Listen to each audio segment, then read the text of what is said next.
हे प्रभु मेरे परम सखा मेरे परम सखा।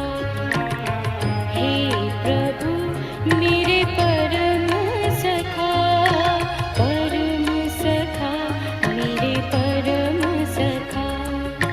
तुम ही बंधु हो, तुम ही स्नेही, तुम ही हो मात पिता। दुख में धीरज देने वाले, कष्टों में सुध लेने वाले। दुख में धीरज देने वाले, कष्टों में सुध लेने वाले। तुम ही सहाय सदा। हे प्रभु मेरे परम सखा मेरे परम सखा।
Hopefully be able to think. But Bubbles, let's meet one of these days.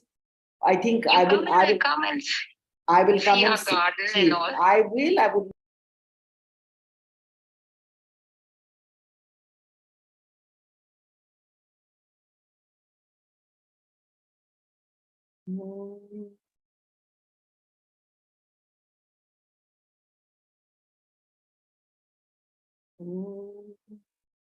Sahana bhavatu sahanau bhunaktu sahaviryam karavavahai tejasvinavadhitamastu ma vidvishavahai.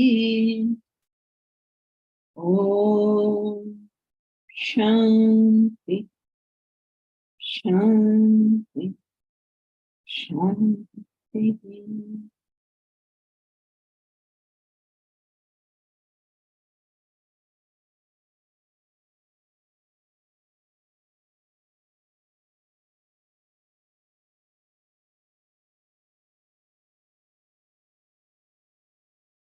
Any questions?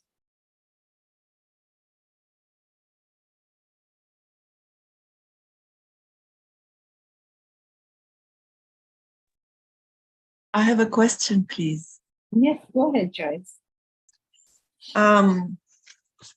In one of our previous sessions, you mentioned that the intellect is a prerequisite to knowledge, and then in turn, knowledge strengthens the intellect.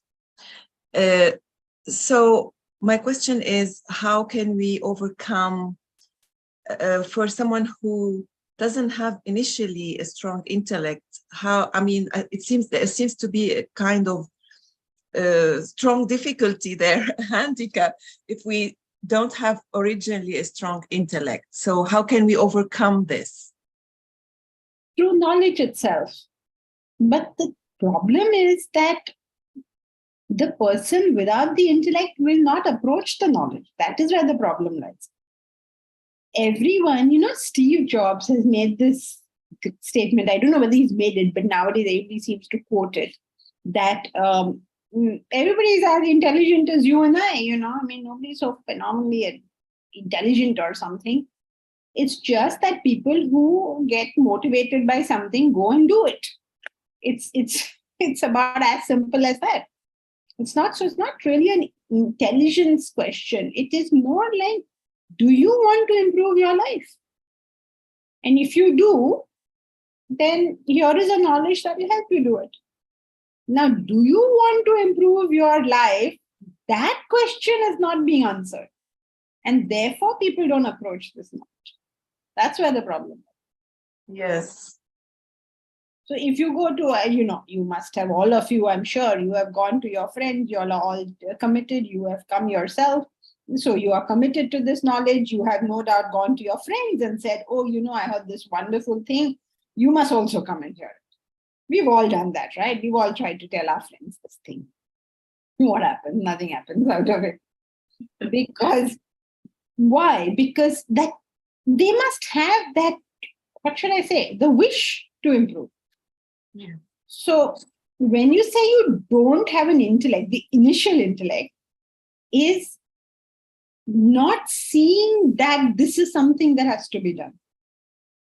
And when you don't have that, then now nothing is going to work. You know how they say you can take a horse to water, you can't make it drink.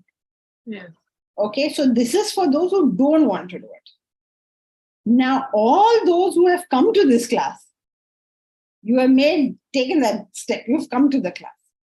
So we assume that you have not come here simply because you have nothing better to do. We will assume that you do want to, everybody in this class has identified the need to study this subject. So we're making that assumption. And therefore, anyone who now just simply puts in the effort will get it. Yes. So it's more of a will or a wish to know and to learn. Will, wish, and commitment. That's why, see, will, wish is mind, right? But seeing the need, committing yourself to the need, all this is intellect. Because mind will one day say, yes, this is a very good thing. And then tomorrow they'll find a pub which is very good, they'll go there. So mind will, nature of the mind is to keep shifting. But it's not really worth it for those who are able to know that, or who have found a way to this path, to spread the word and to encourage others. I mean, is there not useful or? No, it's very useful and we have to do it, but we have to do it because that is our debt to the Rishi. In Sanskrit, it's known as Rishi Run. Rishi Run means it is our debt to the Rishis that we will do whatever we can to let other people know about this. That's our job. But whether anybody takes it up or not now, inshallah. Inshallah. Yeah. All right. What can we say? But Thank you. We are obligated to do that. Yes. All right. Thank you. Thank you, Jankiji.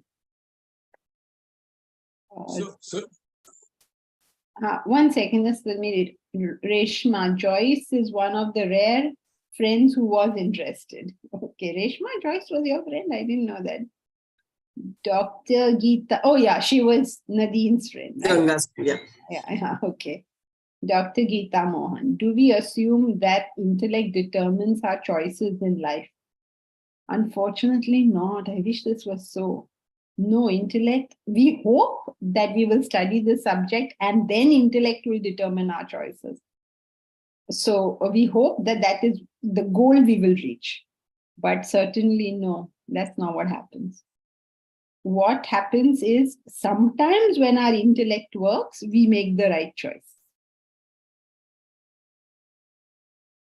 Otherwise, we let the mind drive our choices. That's right. Is that okay? Everybody who asks a question must switch on their video, I think. So at least I can see whether you all are okay with the answer. Okay. Deepak Sethi. Yeah. So you made the point that it is the intellect which determines how much you wish to improve. It is the commitment part, not the knowledge, not the intelligence part. And therefore, the virtuous cycle that you've drawn in the book says that if you expose yourself to knowledge, that knowledge will strengthen that commitment, which will seek out more knowledge. So is that the virtuous cycle you're talking about?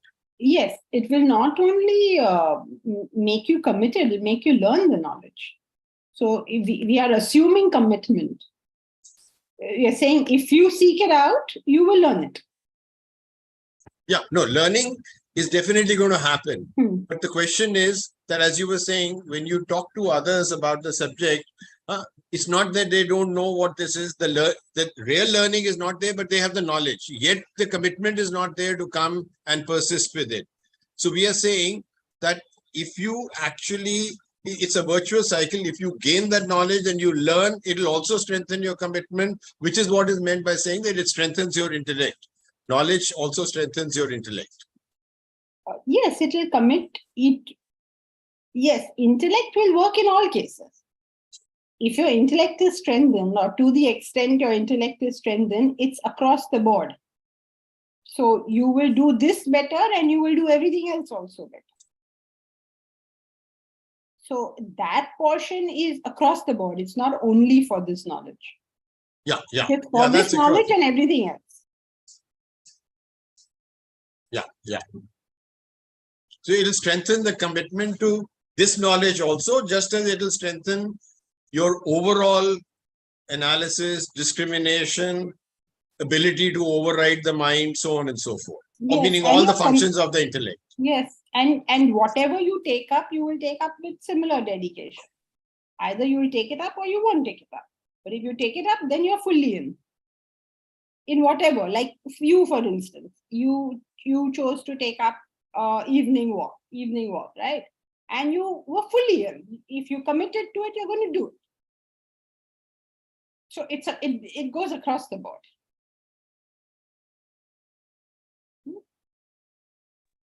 Ma'am, one question. Yeah. In continuation to what Geeta said, sometimes we believe that our intellect, our actions are guided by intellect, but sometimes it is mind. We get confused sometimes. So how to check whether it is driven by your intellect, all your actions?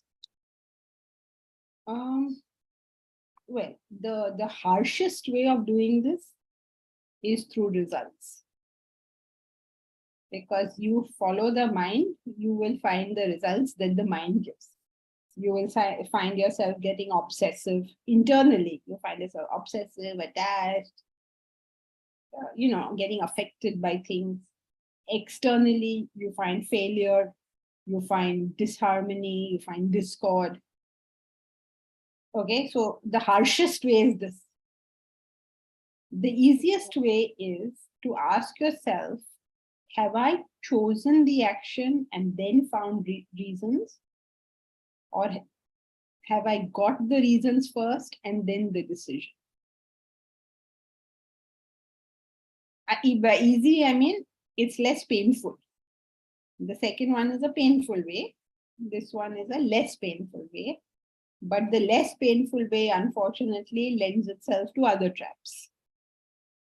So, yeah, because, you'll say, I don't know, first I had reasons, then I decided. You tell yourself that. So if you're serious about it, then you will say, okay, so this is what I want to do. You admit to yourself, this is what I want to do. Now that this is what I want to do, I'm going to examine both sides. And then I'm going to decide what I'm going to do. You can't deny what you want, but you can admit that you want it. And generally, we don't look at the other side, which is not very... Yeah. So first you have to admit that is what you want. That's primary. And once you've admitted that that's what you want, then you can start examining it. Right. Thank you.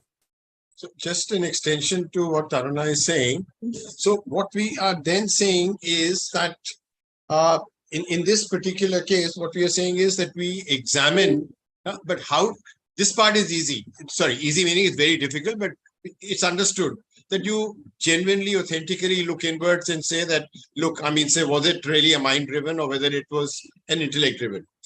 The problem, next level problem is to say that my assessment, my use of the knowledge and logic, which are components of intellect, have I used that correctly to arrive at it?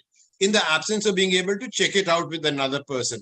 How can one internally try and see that we have done it by intellect and not by mind, and we are not fooling ourselves?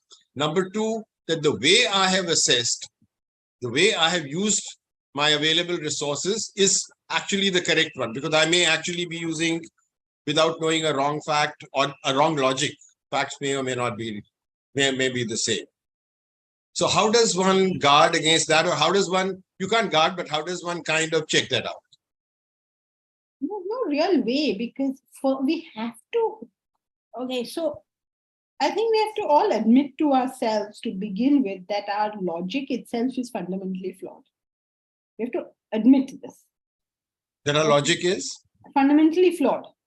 Okay. We are not good at this. We have to admit this to ourselves and say, okay, I'm going to do the best I can. And each and every time, I'm going to ensure that I've done the best I can. And my responsibility really ends there. Otherwise, it will become a craving for getting the best result, which becomes counterproductive. So my logic is fundamentally flawed. My facts are not complete. And it's very likely that I will come to a wrong decision, but I'm going to do the best I can. Otherwise, how shall I say this?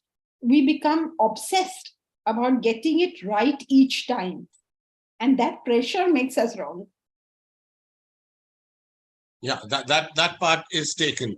Yeah, but the interesting part is that I arrived at something because I thought those were the best facts known to me. I mean, why would I use a wrong fact if I had all the correct facts?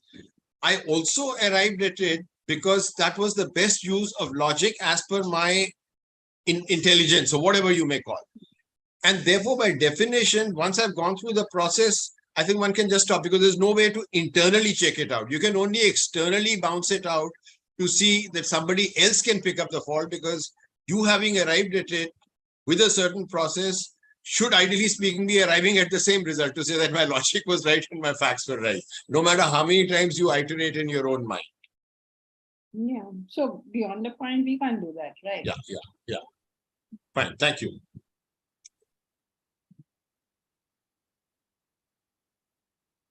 Yeah, Dr. Geeta Mohan. No, I just wanted to know if we are differentiating between intelligence and intellect here. Yes, definitely. In Vedanta, we differentiate between it. Yes. Intelligence is having knowledge. Okay, as much like, for instance, suppose there's a person who has read all the Upanishads, has read the Bhagavad Gita, has read the Brahma Sutras. He will be called intelligent in this subject. Okay. Intellect is a human's capacity to make the right choice. Means to be able to execute the action that needs to be done. So okay. Vedanta is meant to develop intellect. In Sanskrit known as Viveka. Viveka Shakti is what we are trying to develop. What is it? Discriminative knowledge that you are talking about. Discrimination, the capacity of the intellect to discriminate. And that capacity is strong, because your action has come from there. So it's no good to just know. You must be able to do it. So how do we presume that our logic is already flawed?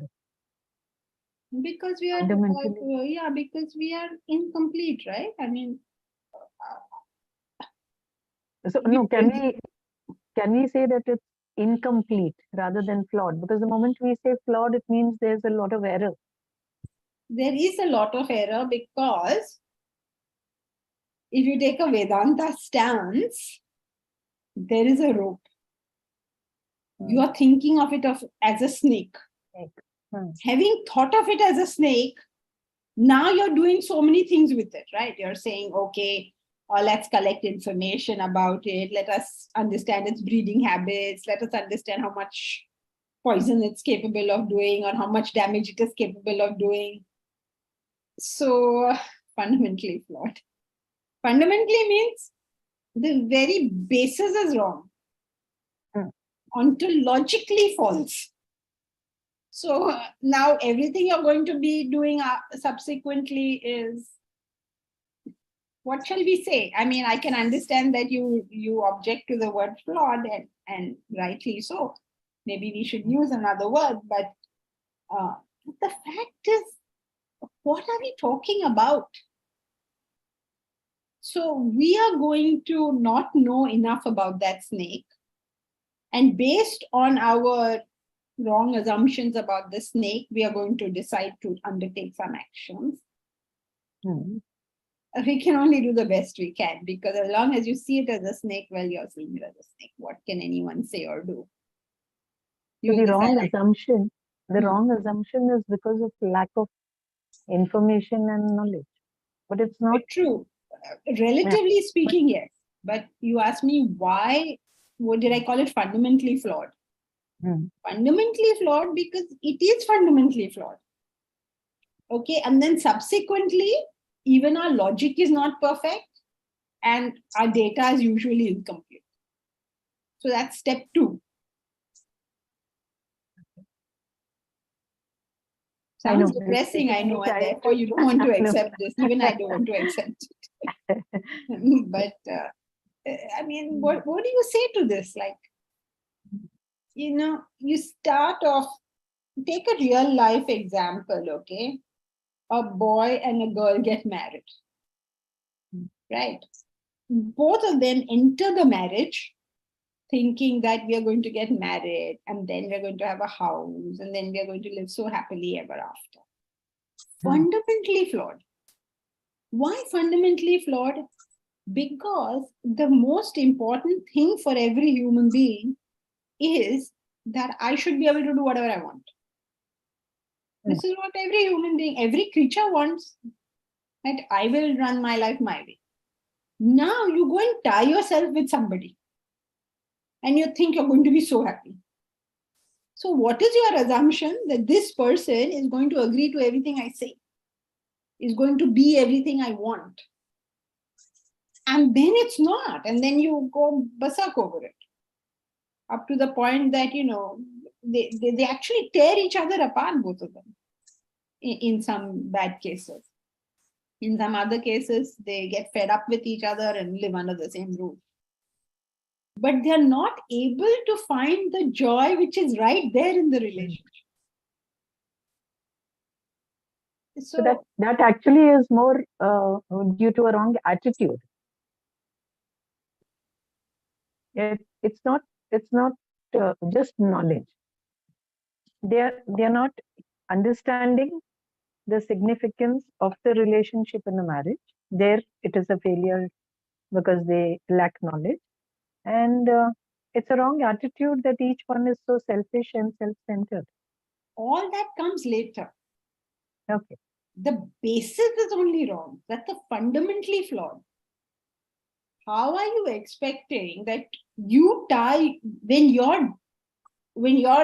want to do whatever you want and you tying yourself to somebody else? How are you expecting that you will be able to do everything you want? No, you will not be able to do everything you want, and that's just part of. I mean, that's the deal of marriage. If you're able to sublimate your desires to do whatever I want, you will be able to live together. Otherwise, you won't be able to live together. So your concept that I will go, then we will sit. Now see Deep Raj, she's not married. Then he will be thinking, I will get married, then I will come home from work, then my wife will bring me a nice cup of coffee. But she will say, oh, you're back from work. Can you please just make us 2 cups of coffee? She will say, I thought you were going to make the coffee. And here the merry war of marriage will start. Now, don't say, Deepraj, you're not going to get married. How will you develop spiritually if you don't get married? You know, my husband sent me a cartoon recently. I should share it with you all. He says that the cartoon read, if it weren't for wives, men would think they were perfect. They would never know what was wrong with them. That was so sweet. Most wives spend their time telling their husbands what's wrong with them. But now these young boys, they don't know that. The wife will come into your life, she'll tell you, this you can't do, that you can't do, that one husband is doing that.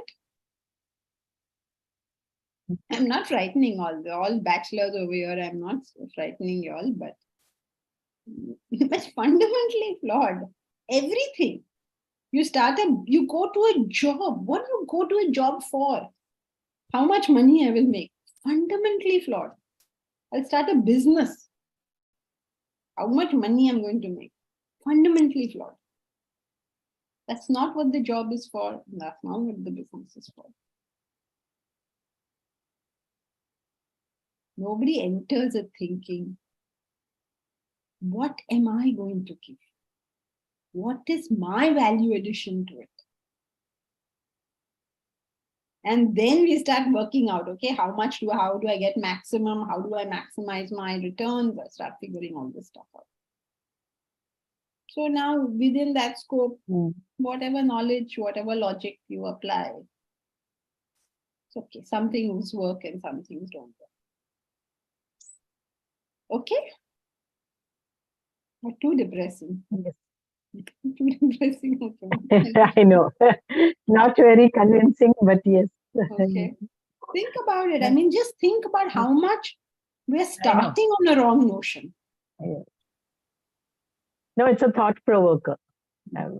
It's just Mahesh from YouTube, Ragini Bolilakar.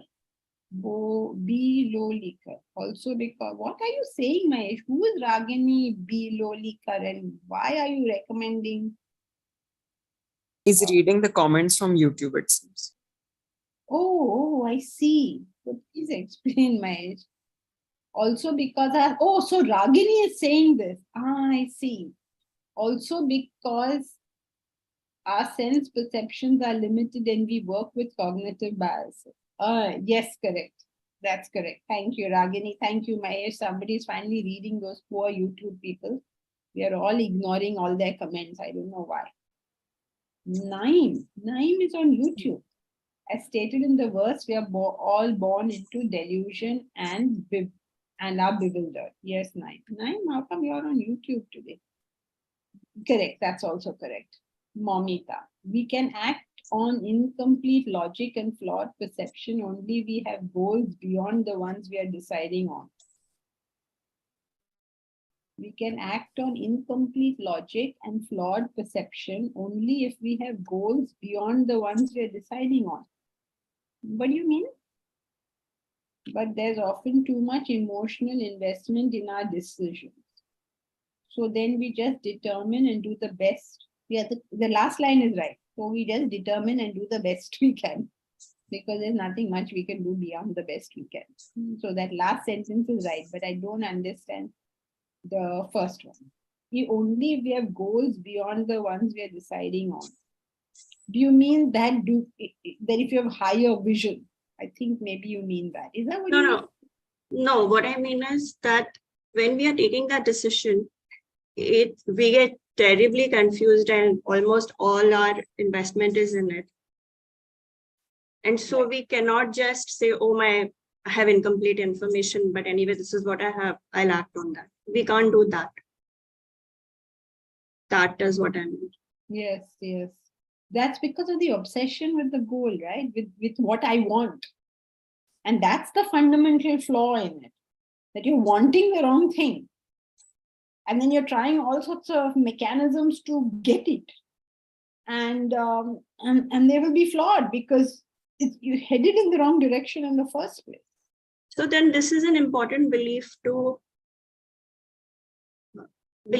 have, that we don't have complete information and we never will. So once we accept that, then only we can take a decision without getting stressed out about every decision. Because yes, and also there is the way you have put it, people may get terrified because I want something, I don't have all this information and be stressed for them. So the way to get away from that stress is to always look at everything in this world and to refuse, absolutely refuse to look at anything from a self-centered perspective. right. Because the moment you can switch off from that, your flawed logic, your incomplete information, all of that will have a balancing factor. Absolutely, I will do nothing that is self-centered in this world. I will simply not do it. That if you have, in many stories and all, you see that there is some situation that somebody has to decide something. And then finally they decide based on the fact that they love somebody. And then that turns out to be right. All the time, they keep on portraying situations like that. So that's really what happens in life. If you can move away from what I want and I'm doing all these calculations to see how best I can get that, into saying, I'm here to serve, I'm going to do that. That's my primary thing. And of course, I have my needs and I have to fulfill them. That's a different thing. And that is a definite thing. I'm not denying anything. But I'm going to look at this from a more universal perspective. Not So, easy, but that's your sorry, mental coolant, if I may say so. How the car needs a coolant, otherwise it gets all heated up. Our service-orientedness is our mental coolant. okay. But service-oriented should not mean that I'm unselfish in terms of serving this particular person. So then, or this particular thing, because that could also be twistedly selfish. You have to figure that much out. What is the unselfish thing over here? Unselfish doesn't mean that I'm sacrificing myself to you. It means I'm just doing the sensible thing in this, For instance, suppose I have an alcoholic husband and he's beating me up. It is not unselfish for me to get beaten up by him. Okay, so you have to figure out. In fact, it is selfish insofar as when you allow other people to abuse you, you're actually making their life worse as well. Because you're training them to be worse than selfish. So if that's a bad thing, what are you making other people selfish for? Right. You don't put up with any nonsense from anyone. But not being selfish is a great thing to It's keep your in mind. mental coolant. Yeah, like in the car, how you put a coolant. And that keeps everything else going properly. Like that, you add an unselfishness in your life and it makes everything else go properly. Thank you. Ma'am, it is easy to say. It is sometimes that think beyond your self-centered interest, or I will not be selfish. But what does it actually mean? Means in which direction you have to decide. It depends on so many things, First, Yes, that's what I'm saying. This is just a point. I will not think, I will not work on my selfishness, but then it opens up to a wide arena. So how to decide and where to look in which direction? First is always your goal. So you Yes. want to be unselfish means what do you want to do? Like for instance, you are doing so much karma. So you have got in your head, right? That, okay, I'm going to be unselfish. So what is the maximum service I can do to the maximum number of people? And I am assuming that at least one of your answers has to be Vedanta, because that's what you're doing. So you're working hard, you're doing karma, because in your head, assumably, this is the service you could do, right? And you're doing it. So 90% of your decisions, okay, are taken care of. Now 10% may have got nothing to do with this. So then you will have to take up occasion by occasion, situation by situation call. For instance, now your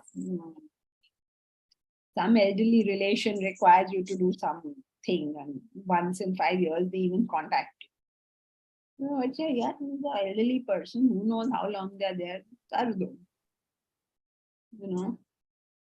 Right. Okay. So whatever anybody has a request to you that I would like X or Y or Z. So basically, the 90% has to be taken care of, which is like when you fix a goal, and then most of the things are taken care of. That's a yardstick for unselfishness. Janki-ji, Ragini's point about cognitive biases, she said in her note that it's because of perceptions. But cognitive biases, I thought, was more to do with the fact that our emotions bias us towards cognitive biases, and it's not because of our limited perceptions. Cognitive biases are cognitive. They're just are thinking related. The way we think. Related. Yeah. The errors we make, not because the mind is playing up, but because the way we are thinking is wrong. Those are cognitive biases. Yeah, but now she's written, because our sense perceptions are limited, we work with cognitive biases. Is it because of sense perceptions that our cognitive biases come? That was my question, actually. Yes and no. Some come because of sense perceptions, but mostly no. Okay, there are two, besides the mind, there are two other things that confuse and perplex us. One is that our senses themselves, remember we studied this in the chapter on senses. One is our senses themselves wrongly, what should I say, read something. Common examples are mirage. You're seeing the stars in the skies which aren't currently there, which may or may not currently be there. You're seeing the sunrise. Your senses, like you put your hand in cold water and then you put it in warm water, and this warm water will suddenly appear as very hot water. So your sense perception itself can be flawed. So the data you're working with can be wrong. And the thing is, not all the data from your senses is wrong. That's where the killer is. Some is right and some is wrong. You have to figure out which one is right. Okay, and then you're seeing the sky is blue. We did all that when we did that chapter. Then secondly, the way you think about it can be wrong. Most common examples are heuristics. Remember the examples we did on heuristics. Heuristics is when you come to quick decisions. Right? Obviously, you need to, often in life, you have to come to quick decisions. So you make erroneous judgments. You're making a judgment, but it's erroneous. And it's because of a cognitive bias that you don't get. This cognitive biases, some of them have been covered in chapter 1 and some of them in chapter 4 or 3. Let me check. The one on Anumana. So chapter 2, perception, and chapter 3, inference, covers both these points. So it's not that one causes the other, but these two exist, other than your mind making you go wrong. You're seeing it wrong in the first place. That's one. Yeah. And 2 is you're thinking of it wrong. That's cognitive. Yeah. Like when you sort of battle straw men, or heuristics, or you don't take the trouble to define your terms. Actually, that's not a cognitive bias, but look, even if you do a rough Google search now, you come up with like hundreds of cognitive biases. How things seem like that, but they're not.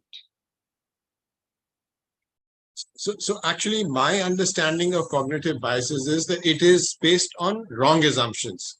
And generally, these wrong assumptions are mind-led because our mind is wired in a certain way. For example, a cognitive bias is that if somebody says 90% chance, you will succeed, or the surgery will go successful, 10%, you're not going to come out, and so better say a goodbyes, etc. The probability is the same. But people will get frightened at the 10%, and anybody who's been told 10% will say, perhaps I should avoid surgery, so on and so on. Now, that's a cognitive bias. Now, that cognitive bias is not coming from a sense perception, but is coming from, a wrong thinking about it.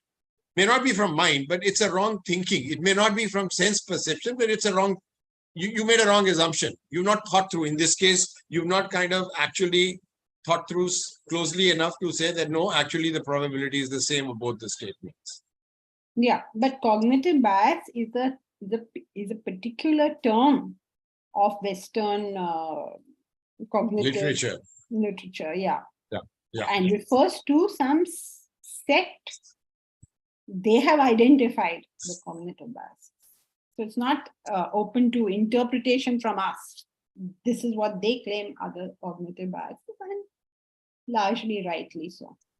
Yeah, there were 99 of them documented.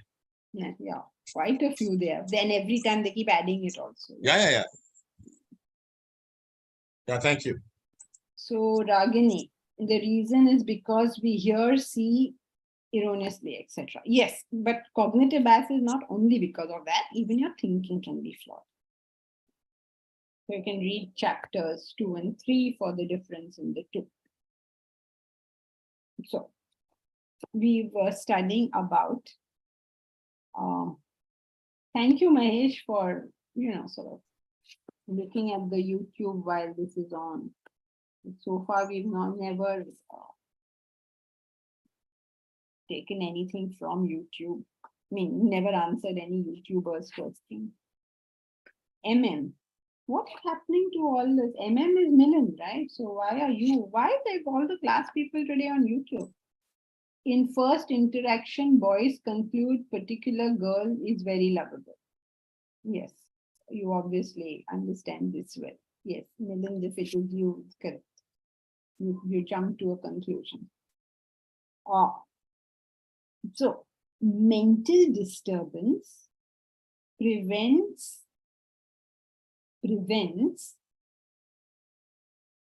the intellect from gaining knowledge. Or put it more correctly, that when the intellect is not strong enough to control the mental disturbance, it cannot take in knowledge. That is a more technically correct way of saying it. So what happens is the emotions cloud the intellect, as it were. It's not like the sun is gone, right? When the clouds are there, it's not like the sun is gone, but the light is no longer available. So when you take in knowledge, you become peaceful. And when you become peaceful, it's like the clouds have gone, so the intellect shines forth. So both ways you loop it. So if you get mentally agitated, intellect is less available, so you get more mentally agitated, so you take wrong decisions, so you find more disappointments. It's looped that way.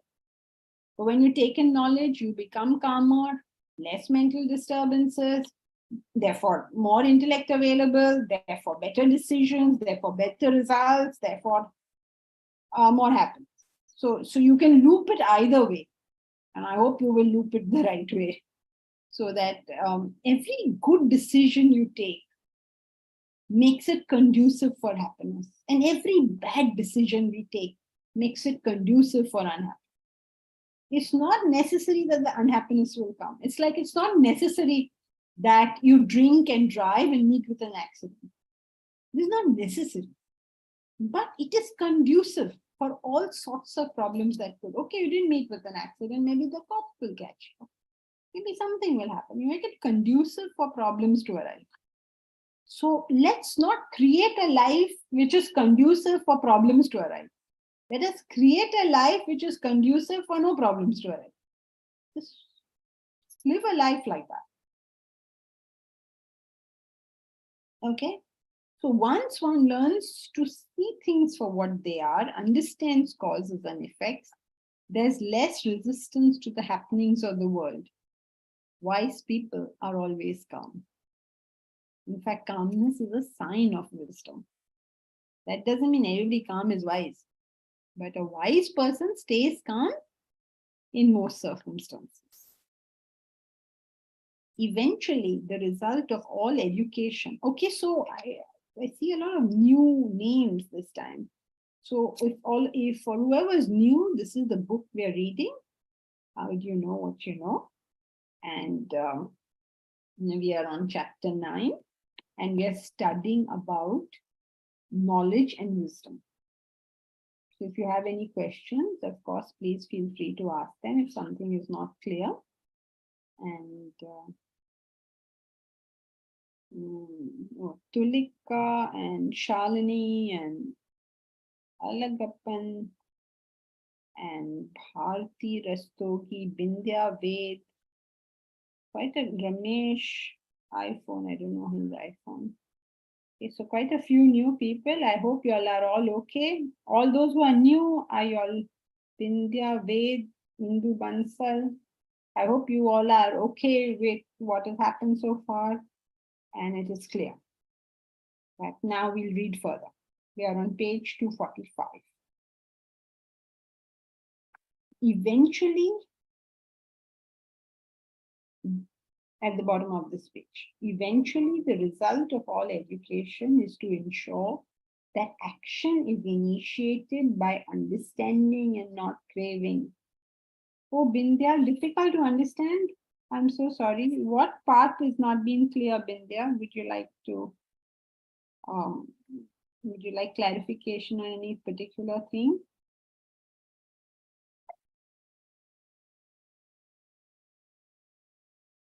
Please feel free to ask. Something wasn't clear, or you can just jump everything that we have done so far. What's difficult, Bindya? Is the language difficult? Is the concept difficult? What's difficult? Bindya? Your name itself has Ved in it, so you should find everything about Vedanta easy.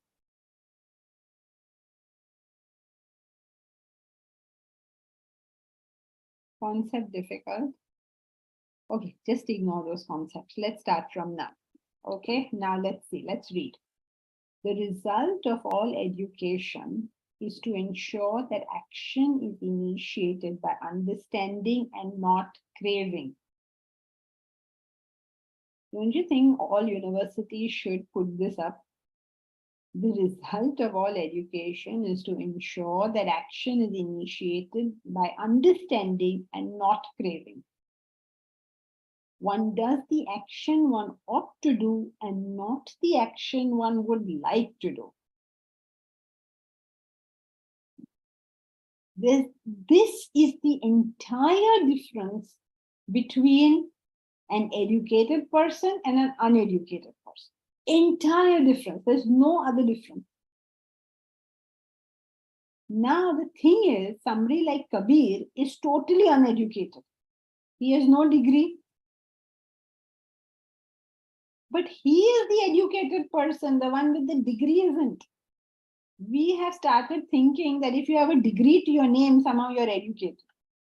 No, an educated person is a person who allows understanding to determine action and not a craving, a liking, a wanting, a feeling. One does the action one ought to do and not the action one would like to do. For instance, suppose you live in a house and you find that your living room is a little small. So what does an uneducated person do when he finds that his living room is very small? He looks, oh, there's a wall here, and that wall is making my living room very small. Chalo, is wall ko tod do. Right? Why? Because he doesn't understand that there is a consequence of breaking a wall without identifying whether it's a structural wall or not. Isn't it? So, what is education? The capacity to know whether what I feel like doing is something which I should be doing.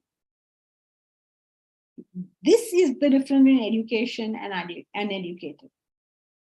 Now, if you tell me I have 50 degrees, it doesn't tell me whether you know how to do this or not. One does the action one ought to do and not the action one would like to do. Thus, the Bhagavad Gita defines a spiritual person as one who, without depending on the fruit of action, does what he ought to do. What a beautiful definition, huh? Sa sannyasi cha yogi cha. He is a sannyasi, he is a yogi. Who? Anashrita karma phalam karyam karma karoti yah. He who does what he ought to do. You know that this is the right action and you can do it. The final test of understanding lies in the execution, the doing. Wisdom is the conversion of information into action. So what is wisdom? That you can do what you know. That is wisdom. So simple. Nothing very complicated about this whole thing. So there is a Marathi saying, Karte pan varat nahi. Karte means I understand. Pan varat nahi. Varat nahi means it doesn't turn. Means I can't do it. To be knowledgeable is to understand. Oh, there is a question.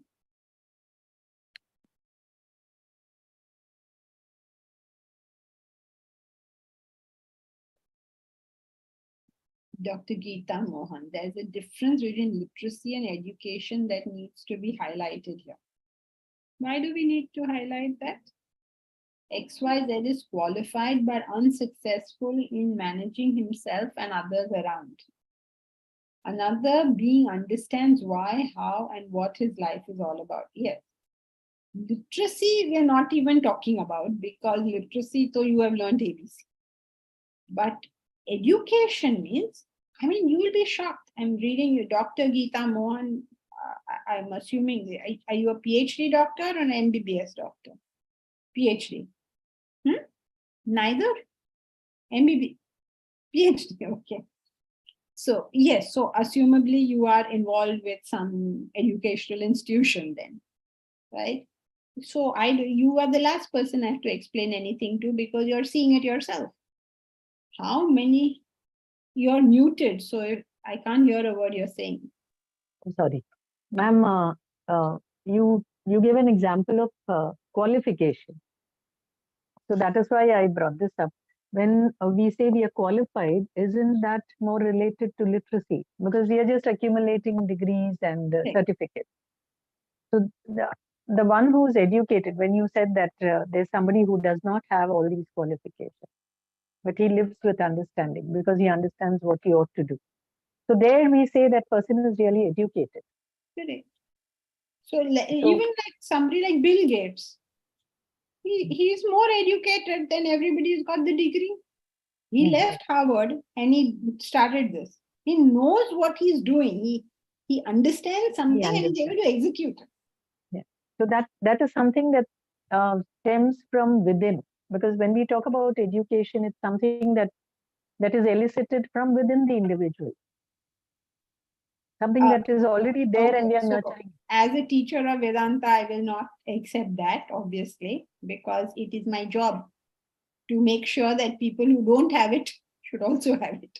Should So also come have from within is correct. I mean, obviously it's correct, but there is something we can do from outside to make that happen. Definitely. Be a systematic method.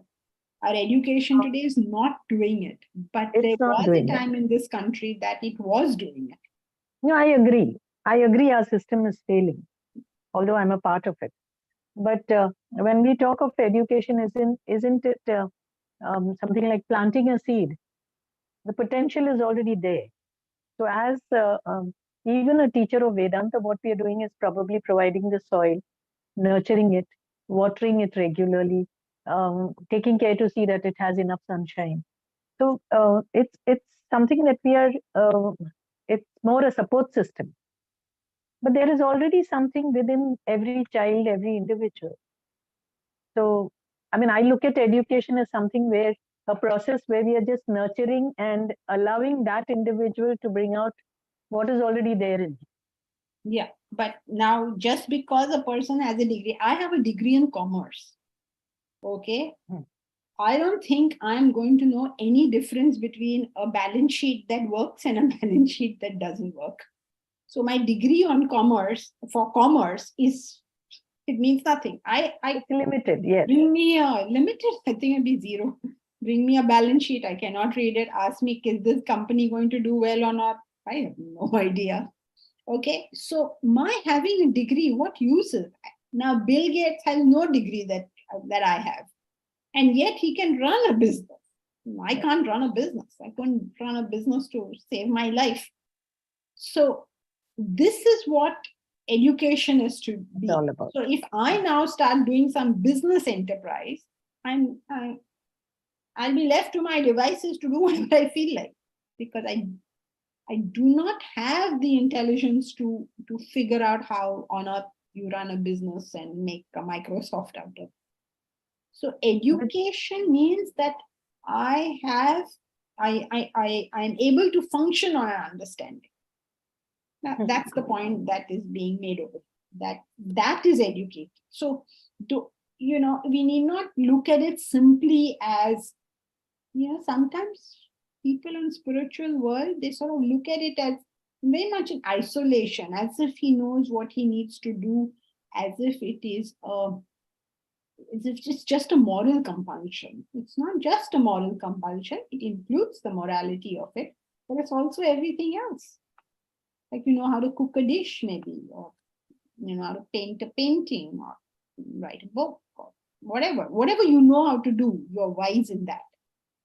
So education means you have been able to digest knowledge enough to do something.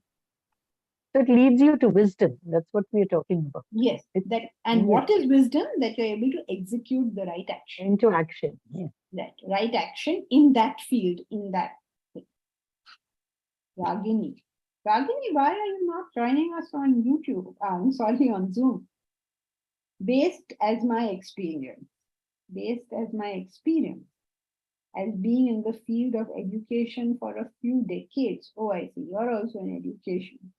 Accumulation of professional qualification is no making of a person of higher consciousness. Correct. But here we're not even talking of higher consciousness. Accumulation of professional qualification is no reflection of him able to do anything in his own field. Every doctor doesn't know how to diagnose. Every engineer doesn't know how to put up a bridge. I mean, every engineer is supposed to put up a bridge. So the capacity to execute right action is, when you have that in any field, you are supposed to be educated in that field. I hope Vedanta is taught to young adults in India. Are you not in India, Ragini? Who is teaching Vedanta to young adults or old adults or any youngsters or anybody? We are going to try it. We are trying to set up a university. So most welcome to join the efforts to do so. Okay, so Wisdom is the conversion of information into action. You can say you know it only when you're able to do it. To be knowledgeable is to understand something and therefore do it. Take the case of eating. What does one eat? What appears tempting? What one knows is good for one's body and mind. So even the decision, okay, what should I eat? You're taking it based on some knowledge, or you're taking the decision based on a temptation. Temptation means mindset. Oh, wow, lovely. This is such a lovely gulab jamun. Not that there's anything wrong with eating a gulab jamun, but you're able to take a decision on whether to eat a gulab jamun. You're not simply swayed by the gulab jamun. How does one invest in something that appeals to greed? I mean, you'd think this was nonsensical. Nobody does this anymore because there's so much information floating all around. But people do. What will you invest in? Something that appeals to your greed. It will give you 30% return, give you 40% return, give you 70% return. Arey bhai, which business is it that will give you so much? Is it something that appeals to greed or something that one knows will give good return? Good returns means what? You get what, 15 to 20%. The better the understanding, the better is the action. All knowledge must result in this choice of action being an enlightened choice. Please underline this. All knowledge must result in this choice of action being an enlightened choice. Because otherwise you can't say no. Okay, how is that? Is it clear? Where is our bait? Bindya, is this clear so far? Anything complicated in this? Bindya, you're okay? Okay, good. So please join us next time, Bindya. It's not so difficult, this class, as you originally thought. Okay, so that's it for today. Hari Om. Hari Om, thank you. Hari Om Janki ji. Thank you. Hari Om. Hari Om Janki ji. Thank you. Hari Om Janki ji. Thank you. Hari Om Janki ji. Hari Om. Thank you. Thank you.